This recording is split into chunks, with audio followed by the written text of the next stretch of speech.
I'm Anil Kumar, and here is a practice question for you to evaluate composite functions. Consider f of x equals to x plus 1 over x minus 1 and g of x equals to square root of x minus 2. Determine each of the following if it exists. Now, their domains are restricted, so it is possible that some of the composite functions cannot be evaluated, right? So let's explore. The first one for us, g of f of 2. The second is f of g of 3. And then we have g of f of 0. So these are different ways of writing, but it means the same thing.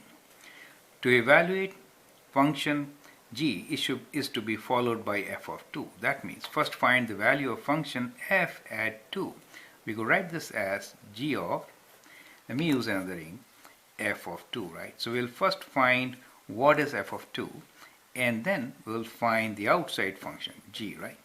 F of 2 means substitute 2 for x in f of x. So we get 2 plus 1 divided by 2 minus 1, right? So that is f of 2. So calculating, we get this as equals to g of 2 plus 1 is 3 and 2 minus 1 is 1. So we get g of 3.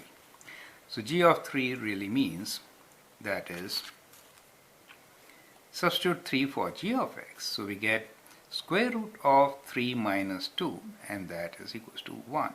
So g of f of 2 is 1, right? Now let's do the next one. In this case, we are finding f of g of 3, right? So f of g of 3, that is what we're trying to find. So first part is to find the inside function, g of 3, right? And then the outside function. So we could write this as f of g of 3 means in g of x, write 3. For x, we get square root of 3 minus 2, right? So that gives us f of 3 minus 2 is 1 and square root of 1 is 1. So now we have to substitute 1 in f of x. So what do we get? We get, if I substitute 1 in f of x, then I get 1 plus 1 divided by 1 minus 1. That is, does not exist. It is undefined. So what we found here is that the range for g3 was 1, which is not in the domain of f of x. So the function f of g of 3 is not defined. Now let's look into the next function, g of f of 0. So basically, we'll substitute now 0 for f and then calculate g of that value.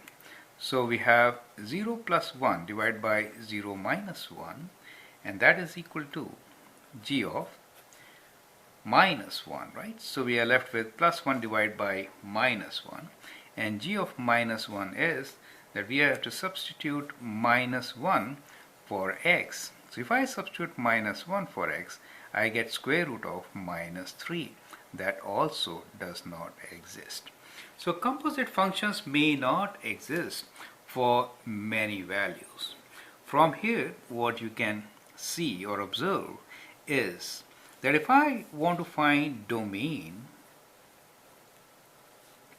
of g of, let's say, g of f, then what should it be? Domain of g of f should have restrictions for the function f, that is, it cannot be equal to 1, that is the restriction here. And the second set of restrictions which it is going to have is that the range of f should be greater than 2, right? So range of f should be greater than 2 means you need to solve for x plus 1 over x minus 1 to be greater than 2. Do you understand? So that is a question for you. Now find domain of g of f. So that becomes a question for you. Try it out. So this is what you have to do. You have to solve this inequality. Remember, you should not be cross multiplying. To solve this, you have to do minus 2 common and then check the intervals to find the solution, right? So this is not a very easy question. So that is your question for the day. I hope that helps you to understand the concept that composite functions can have fairly different domain, as you can see from this particular example. Thank you and all the best.